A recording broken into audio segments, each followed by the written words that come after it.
11 मार्च वो तारीख है जिस दिन एग्रीकल्चर बायोलॉजी का क्लास 11th के लिए क्वेश्चन पेपर कंडक्ट करवाया जाएगा। और पिछले साल के क्वेश्चन पेपर को लेकर बच्चों में क्यूरियोसिटी रहती है। उसी के चलते मेरे हाथ में है पिछले साल का क्वेश्चन पेपर, जिसका सॉल्यूशन मैं आपको करवाने वाला हूँ। MCQs, fill in the blanks और very short answer type questions अपने चेक करने वाले हैं। सबसे पहला एमसीक्यू है, बायोटेक्नोलॉजी जैव प्रौद्योगिकी किससे संबंधित है, उसमें किस किस स्टडी की जाती है? एनिमल्स की, केमिकल प्रोडक्शन की, माइक्रो ऑर्गेनिजम्स और उसके यूजफुल टेक्नोलॉजीज के बारे में या टेक्सोनॉमी के बारे में? आंसर होगा C, microorganisms and their useful technologies, सूक्ष्म जीवों व उनकी उपयोगी प्रौद्योगिकी से। इसके बाद है डीएनए संश्लेषण, डीएनए सिंथेसिस कौन सी स्टेज में होता है? इंटरफेज की कौन सी स्टेज में या कौन सी फेज में डीएनए बनता है? एस फॉर सिंथेसिस, तो यहां बी आएगा। एस, 3 फेजेस आती हैं इसमें, G1, G2 और एस, और इसका आंसर होगा एस, बी। पर्णाव स्तंभ, एग्जाम्पल ऑफ फाइलोक्लेड। पर्णाव स्तंभ का मतलब होता है पत्ती जैसा दिखने वाला तना, पूरा तना पत्ती की तरह दिखाई देता है। आंसर होगा ओपेंशिया नागफनी, कैक्टस की बात चल रही है, इसमें पूरा तना पत्ती की तरह हरे रंग का दिखाई देता है। चौथा है, हड्डियों में कौन सा प्रोटीन आधात्री का निर्माण करता है, मैट्रिक्स बनाने का काम करता है? आंसर होगा ओसीन।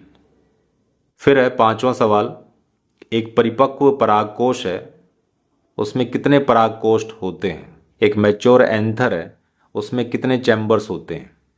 4 होते हैं, ए आएगा। छठा है, ज्वाला कोशिकाएं, फ्लेम सेल्स किसमें पाई जाती है? फ्लेम सेल्स एक यूनिक कैरेक्टरिस्टिक फीचर है अपने प्लेटीहेल्मिन्थीज का, जो चपटेकर्मी होते हैं, तो बी आएगा, टेपवर्म, फीताकर्मी में। कौन सी फैमिली में पुंकेसर या जो स्टेमन्स है वो दल लग्न नहीं होते, एपीपेटलस नहीं होते, वो पंखुड़ियों से जुड़े हुए नहीं होते? क्रूसीफेरी, मालवेसी, सोलेनेसी या सभी? आंसर होगा क्रूसीफेरी, जिसमें मस्टर्ड को रखा जाता है। फिर है परीक्षार्थ संकरण संतति, जो टेस्ट क्रॉस है उसमें प्रोजीनी का, संतान का जीनोटाइप पूछा गया है। आंसर होगा सी, 1:1। 9वां है, क्रेंज शारीरिकी किसमें पाई जाती है? क्रेंज एनाटॉमी किसमें पाई जाती है? ये सी फॉर प्लांट की स्पेशलिटी है, तो सी ऑप्शन आएगा, सी फॉर प्लांट्स। कौन सा पिरामिड हमेशा सीधा होता है? एनर्जी आएगा इसमें, सी। तो ये एमसीक्यूज हो गए।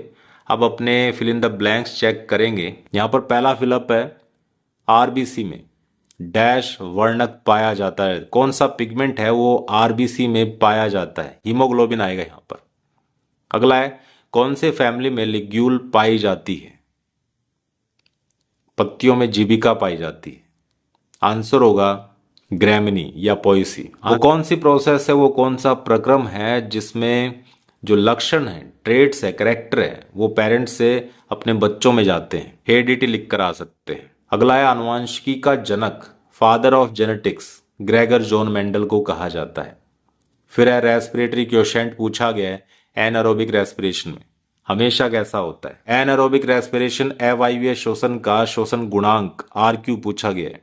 आरक्यू में रेशो देखा जाता है CO2/O2 का, तो O2 यहाँ पर कंज्यूम ही नहीं हो रही, 0 आता है नीचे, और ऊपर CO2 कितनी भी हो सकती है, तो इन्फिनिट होता है यहाँ पर। जो एपिफाइट्स हैं उनमें कौन सी रूट्स पाई जाती है? फोटोसिंथेटिक रूट्स लिख कर आ सकते हैं, हाइग्रोस्कोपिक रूट्स लिख कर आ सकते हैं, आर्द्रताग्राही जड़ें। इकोसिस्टम पारिस्थितिकी तंत्र में एनर्जी का फ्लो पूछा गया, उसकी डायरेक्शन पूछी गई है। ऊर्जा का प्रवाह कैसा होता है? एक दिशीय होता है, यूनिडायरेक्शनल लिख कर आएंगे। फिर है प्राथमिक उत्पादक जिस दर से सौर ऊर्जा को प्रकाश संश्लेषण क्रिया द्वारा कार्बनिक पदार्थों के रूप में संग्रहित करते हैं, उसे क्या कहते हैं? Rate at which primary producers store solar energy in the form of organic matter is called. इसका आंसर होगा GPP, ग्रॉस प्राइमरी प्रोडक्टिविटी। अब बात करते हैं सेक्शन सी की। Very short answer type questions हैं, 1 मार्क वाले। पहला सवाल दे रखा है, प्लांट पैथोलॉजी क्या है? ये बायोलॉजी की वो ब्रांच इसमें अपने प्लांट डिजीज की, पादप रोगों की स्टडी करते हैं। साइंटिफिक स्टडी करते हैं। सेल थ्योरी की डेफिनेशन लिखनी है आपको। डेफिनेशन का मतलब है इसके बारे में 2 लाइन लिख कर आनी है। ये वो थ्योरी है, वो हाइपोथेसिस है, वो सिद्धांत है जिसमें बिलीव किया जाता है कि एक कोशिका हमेशा पहले वाली जिंदा कोशिका से तैयार होती है, एक नई सेल पहले से प्री एग्जिस्टिंग सेल से डिराइव्ड होती है, बनती है। और सेल जो है, कोशिका जो है, वो लाइफ की स्ट्रक्चरल और फंक्शनल यूनिट होती है, क्रियात्मक और संरचनात्मक इकाई होती है। अगला है समसूत्री विभाजन, माइटोसिस किसे कहते हैं? एक ऐसा सेल डिवीजन है जिसमें number of chromosome parent cell में होते हैं उतने ही डॉटर सेल में पाए जाते हैं। फिर है कृषि वानिकी, एग्रीकल्चर फॉरेस्ट्री, खेतीबाड़ी के साथ साथ छायादार और फलदार पेड़ पौधे लगाना कृषि वानिकी के अंतर्गत आता है। उसके बाद सेक्सुअल पार्ट्स लिखने फ्लावर के। एक पुंकेसर होता है जिसे पुमंग कह सकते हैं, दूसरा जायांग होता है जिसे अंडप कहा जाता है, एंड्रोशियम और गाइनोशियम। फिर टैपेटम का काम लिखना है। जो पोलन चैम्बर्स होते हैं उसके सबसे अंदर वाली लेयर को अपने टैपेटम कहते हैं, और ये पोलन ग्रेन्स को नरिश करने का काम करती है, उन्हें दाना पानी देने का काम करती है। अगला है मालवेसी फैमिली का फ्लोरल फॉर्मूला लिख कर आना था। यहाँ पर स्क्रीन पर आपको दिख रहा होगा, इसका फ्लोरल फॉर्मूला दिया हुआ है। इसमें आपको के, सी, ए और जी, ये जो साइन सिंबल है उनके बारे में नॉलेज होना बड़ा ज़रूरी है। एक्टिनोमॉर्फिक, जाइगोमॉर्फिक फ्लावर होते हैं, उनके सिंबल आपको याद होनी चाहिए। ये नंबर जो लिखे हुए हैं बेस में वो आपको याद होनी चाहिए। फिर है एलिल किसे कहते हैं? युग्म विकल्पी किसे कहते हैं? हर जीन की 2 फॉर्म होती है, एक डोमिनेंट और एक रिसेसिव, एक प्रभावी और एक अप्रभावी। तो जीन के 2 रूपों को अपने क्या कहते हैं? एलिल कहते हैं। एरोबिक और एनएरोबिक रेस्पिरेशन में अंतर लिख कर आना है। एरोबिक में जो भी रेस्पिरेटरी सबस्ट्रेट है जिसको अपने तोड़कर उसमें से एटीपी निकाली जा रही है, वो जो रेस्पिरेटरी सबस्ट्रेट है उनका पूरी तरह से ऑक्सीडेशन होता है, ऑक्सीकरण होता है, वो पूरी तरीके से तोड़े जाते हैं। जबकि एनएरोबिक में पूर्ण ऑक्सीकरण नहीं होता, कंप्लीट ऑक्सीडेशन नहीं होता। दूसरी बात, एटीपी जो है वो ज़्यादा मिलती है एरोबिक में। 38 एटीपी का प्रोडक्शन होता है एक ग्लूकोज से, जबकि एनारोबिक में सिर्फ 2 एटीपी मिलते हैं। और भी लिखे जा सकते हैं लेकिन 1 नंबर में पूछा गया तो इतना बहुत है। फिर है फूड चेन और फूड वेब में कोई एक सिंगल अंतर लिख कर आना था आपको। फूड चेन हमेशा यूनिडायरेक्शनल होती है, एक ही डायरेक्शन में ग्रो करती है, जबकि फूड वेब की कोई डायरेक्शन नहीं होती। बहुत सारी फूड चेन मिलकर एक फूड वेब तैयार करते हैं। ये सेक्शन सी हो गया। अब आते हैं सेक्शन डी में। पहला सवाल पूछा गया, मेंडल ने मटर का पौधा ही क्यों चुना? उसके बहुत सारे रीजंस आपको याद होने चाहिए, कोई 3 आपको लिख कर आने थे। दूसरा इसमें लिखा हुआ है स्वतंत्र अपव्यूहन का नियम, इंडिपेंडेंट असॉर्टमेंट, वो आपको आना चाहिए। मेंडल के 3 लॉज में से एक लॉ पूछा गया।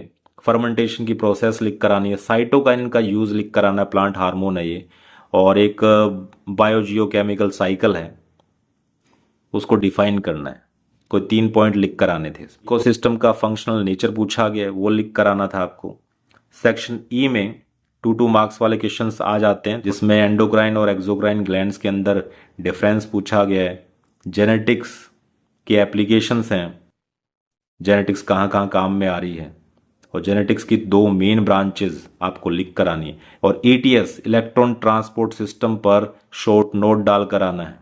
इकोसिस्टम में एनर्जी फ्लो का एक डिस्क्रिप्शन आपको डाल के आना है, और इसके बाद इकोसिस्टम के कंपोनेंट्स लिखने हैं। सेक्शन एफ भी दे रखा है, 3 मार्क्स वाले सवाल हैं ये। Classification of algae, Chlorophyceae, Phaeophyceae और रोडोफाइसी। मेंडल ने जो मोनोहाइब्रिड क्रॉस किए थे उसकी वंशानुगति लिखनी है। कहने का मतलब मोनोहाइब्रिड क्रॉस को एक्सप्लेन करना है। नेशनल बायोडाइवर्सिटी अथॉरिटी के बारे में फंक्शंस लिख कर आने हैं। जी वाला सेक्शन है, इसमें 6 मार्क्स के 2 क्वेश्चंस डाल रखे हैं। दोनों में इंटरनल चॉइस भी आपको मिलती है। वही मेंडल के लॉज हैं, उसकी सफलता के कारण लिख कर आने, और इंटरनल चॉइस में आपको डाई हाइब्रिड क्रॉस के बारे में लिख कर आना था। फोटोसिंथेसिस को इफेक्ट करने वाले फैक्टर्स को एक्सप्लेन करके आना था। रेस्पिरेशन की प्रोसेस को with the help of diagram explain करना था। उम्मीद करता हूँ इस सेशन आपके लिए बेनिफिशियल रहा होगा। 11 मार्च के एग्जाम के लिए आपको हार्दिक शुभकामनाएं।